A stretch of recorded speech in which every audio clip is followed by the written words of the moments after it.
గరుడ పురాణం ప్రకారం పాపకార్యాలు చేసే వ్యక్తులు నరకంలో వివిధ శిక్షలను అనుభవిస్తారు.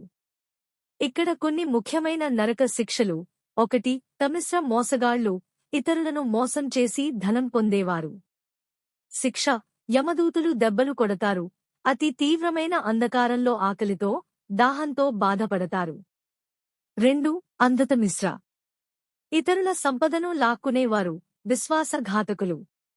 శిక్ష: తీవ్రమైన చీకటిలో ఉంచి చూపును కోల్పోయేలా చేస్తారు.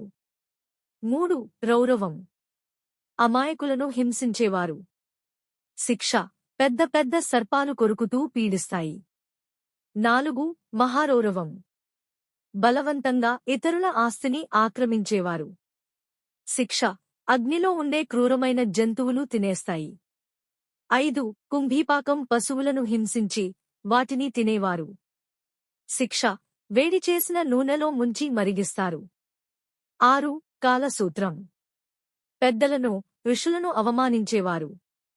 శిక్ష: రాగి పలకలపై వేడిచేసి ఉంచుతారు. 7. అసపత్రవనం, అబద్ధాలు చెప్పి ఇతరులను ఇబ్బంది పెట్టేవారు. శిక్ష: కత్తుల్లాంటి ఆకులు ఉన్న అడవిలో పరుగెత్తించబడతారు. 8. తప్తసూర్మి, వ్యభిచారం చేసేవారు. శిక్ష: ఎర్రగా ఎండిన ఇనుము బొమ్మలను ఆలింగనం చేయించబడతారు. 9. వైతరణి, అవినీతిపరులు, అధికారం దుర్వినియోగం చేసేవారు. శిక్ష: రక్తం, మలమూత్రంతో నిండిన నదిలో మునిగి జీవించాలి.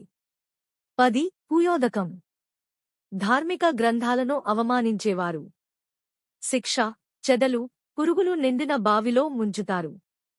11. సాల్మలి, నైతికత లేని లైంగిక చర్యల్లో పాల్గొనేవారు. శిక్ష: కంచుపోచలతో నిండిన వేడిచేసిన చెట్టును ఆలింగనం చేయించబడతారు. 12. సూకరముఖం, అమాయకులను చిత్రహింసలు పెట్టేవారు. శిక్ష: భారీ రాళ్ల క్రింద నలిపేస్తారు. 13. వజ్రకంటక సాల్మలి, హింసను ఆస్వాదించేవారు. శిక్ష: పొడవైన ముళ్లతో కూడిన అడవిలో లాగుతూ నడిపిస్తారు. 14. సందంసం, బంగారం, ఇతరుల ధనం దొంగతనం చేసేవారు. శిక్ష: వేడిచేసిన ఇనుము సానలతో శరీరాన్ని నరికేస్తారు. 15. క్రిమిభోజనం, దానధర్మాలు చేయకుండా కేవలం స్వార్థంతో జీవించేవారు. శిక్ష: పురుగులు నిండిన గుంటలో ముంచి అవే తినేలా చేస్తారు.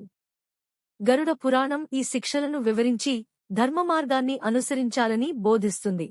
మరిన్ని స్టోరీస్ కోసం లైక్ చేయండి, షేర్ చేయండి మరియు మా ఛానల్ని సబ్స్క్రైబ్ చేయండి. థాంక్యూ.